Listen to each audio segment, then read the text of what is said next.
नमस्कार। चलिए आज बात करते हैं भारत के एक ऐसे जिले की, एक ऐसी जगह की जहां इंडस्ट्री, इनोवेशन और पॉप कल्चर सब एक बड़े ही अनोखे अंदाज में मिल जाते हैं। कोडरमा इसे एक खास नाम से जाना जाता है, भारत की अभ्रक राजधानी। और सुनिए, ये सिर्फ कोई टाइटल नहीं है, ये एक पहचान है। एक ऐसी पहचान जो इस पूरे इलाके के इतिहास और कह सकते हैं इसके वजूद के बिल्कुल सेंटर में है। तो सवाल ये है कि ये पहचान आई कहाँ से, इसकी जड़ें कहाँ हैं? इसकी शुरुआत होती है कोडरमा की जमीन से ही। एक ऐसा नाम जिसकी सबसे बड़ी खासियत को बयां करता है, चमकीली धरती। सोचिए जरा, कोडरमा को ये नाम मिला क्यों? क्योंकि यहाँ की मिट्टी में नेचुरली माइका यानी अभ्रक के कण मिले हुए हैं, और जब इन पर सूरज की रोशनी पड़ती है तो ये चमक उठते हैं। मतलब एक ऐसी जमीन जो लिटरली चमकती है। कमाल है ना?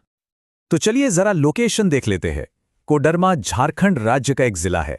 ऑफिशियली तो इसे 10 अप्रैल 1994 को बनाया गया था, पर इसकी असली कहानी, अरे वो तो इन सरकारी तारीखों से बहुत बहुत पहले शुरू हो जाती है।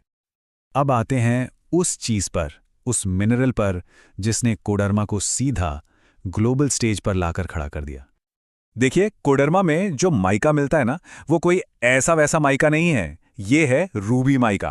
अपनी जबरदस्त प्योरिटी और बेहतरीन इलेक्ट्रिकल इंसुलेशन प्रॉपर्टीज की वजह से ये दुनिया भर में कीमती माना जाता है। और यही कारण है कि दुनिया की बड़ी बड़ी इंडस्ट्रीज की नजर हमेशा से इस छोटे से जिले पर टिकी रही है। तो सोचिए, इस रूबी माइका का सफर कैसा होता है। ये कोडरमा के खदानों से निकलता है, फिर इसे शीट्स में प्रोसेस किया जाता है। इसके बाद ये हमारे इलेक्ट्रॉनिक गैजेट्स में इंसुलेटर बन जाता है। और इतना ही नहीं, ब्यूटी प्रोडक्ट्स को जो एक खास चमक मिलती है ना, वो भी इसी से आती है। तो अगली बार जब कोई अपना फोन यूज करे तो क्या पता उसमें कोडरमा का एक छोटा सा टुकड़ा भी हो। लेकिन यहां एक सवाल है, क्या कोडरमा की पूरी कहानी सिर्फ जमीन के नीचे दबे इस खजाने के बारे में ही है, या इस कहानी में कुछ और भी लेयर्स हैं, कुछ और भी परतें हैं? हाँ, बिल्कुल हैं। कोडरमा की कहानी सिर्फ माइका तक ही नहीं रुकती। इसका इतिहास इनोवेशन से भरा है और देश की कई इंपॉर्टेंट चीजें यहां पहली बार हुई। ये टाइमलाइन देखिए जरा, ये कोडरमा की उसी पायनियरिंग स्पिरिट को दिखाती है। 1953 में देश के सबसे शुरुआती और जरूरी डैम्स में से एक तिलैया डैम यहीं बना था। फिर ठीक 10 साल बाद 1963 में झारखंड का पहला सैनिक स्कूल भी यहीं खुला। और सबसे मजेदार बात क्या है, ये सब तब हो रहा था जब कोडरमा ऑफिशियली एक जिला बना भी नहीं था।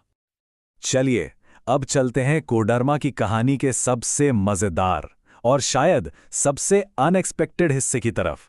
एक ऐसा नाम जो बहुत से लोगों ने सुना तो जरूर होगा, पर शायद उसकी कहानी नहीं जानते होंगे।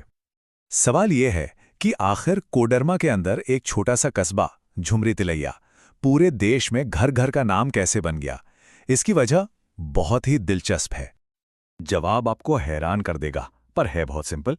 रेडियो पर गानों की फरमाइशें। जी हां, कोई बड़ी इंडस्ट्री नहीं, कोई ऐतिहासिक किला नहीं, सिर्फ रेडियो पर भेजे गए सॉन्ग रिक्वेस्ट। हुआ ये कि झुमरी तिलैया के जो म्यूजिक लवर्स थे, वो रेडियो सीलोन और विविध भारती पर इतनी ज्यादा चिट्ठियां और पोस्टकार्ड्स भेजते थे कि अनाउंसर को बार बार इस शहर का नाम लेना ही पड़ता था। और बस धीरे धीरे पूरे देश के लिए ये नाम म्यूजिक और उसके लिए दीवानगी का दूसरा नाम बन गया। तो हमने माइका की चमक की बात की, रेडियो के गूंज की भी बात कर ली, लेकिन कोडरमा की कहानी में और भी बहुत कुछ है। चलिए इसके कुछ और छिपे हुए खजानों पर भी एक नजर डालते हैं। चमकती धरती और यादगार धुनों के अलावा कोडरमा में नेचर और स्पिरिचुअलिटी का भी एक बहुत ही खूबसूरत मेल देखने को मिलता है। इसका सबसे बढ़िया एग्जाम्पल है ध्वजाधारी पहाड़ी। ये सिर्फ एक पहाड़ी नहीं है, बल्कि आस्था का एक बहुत बड़ा सेंटर है। इसकी चोटी पर भगवान शिव, हनुमान जी और देवी दुर्गा को समर्पित मंदिर बने हुए हैं। और इस पहाड़ी के साथ एक खास नंबर भी जुड़ा है, 777। जी हां, 777 सीढ़ियां हैं जो आपको इसके शिखर पर बने मंदिरों तक ले जाती हैं। और रुकिए, कोडरमा की ये डाइवर्सिटी यहीं खत्म नहीं होती। यहां कोडरमा वाइल्ड लाइफ सेंचुरी है, गौतम बुद्ध सेंचुरी है, खूबसूरत पेट्रो वाटरफॉल है, और साथ ही मॉडर्न इंडिया का एक सिंबल भी है। 1000 मेगावाट से ज्यादा कैपेसिटी वाला एक विशाल थर्मल पावर स्टेशन। मतलब एक तरफ ट्रेडिशन और दूसरी तरफ प्रोग्रेस। कमाल का कॉम्बिनेशन है। तो आखिर में कोडरमा की कहानी है क्या? ये किसी एक चीज की कहानी नहीं है। ये कहानी है चमकती मिट्टी की, एक ऐसे कीमती रिसोर्स की जो पूरी दुनिया में इस्तेमाल होता है, देश के कुछ पहले बड़े प्रोजेक्ट्स की, और हाँ, रेडियो की दुनिया में हमेशा हमेशा के लिए अमर हो गए एक छोटे से कस्बे की। कोडरमा का ये सफर एक सवाल जरूर छोड़ जाता है।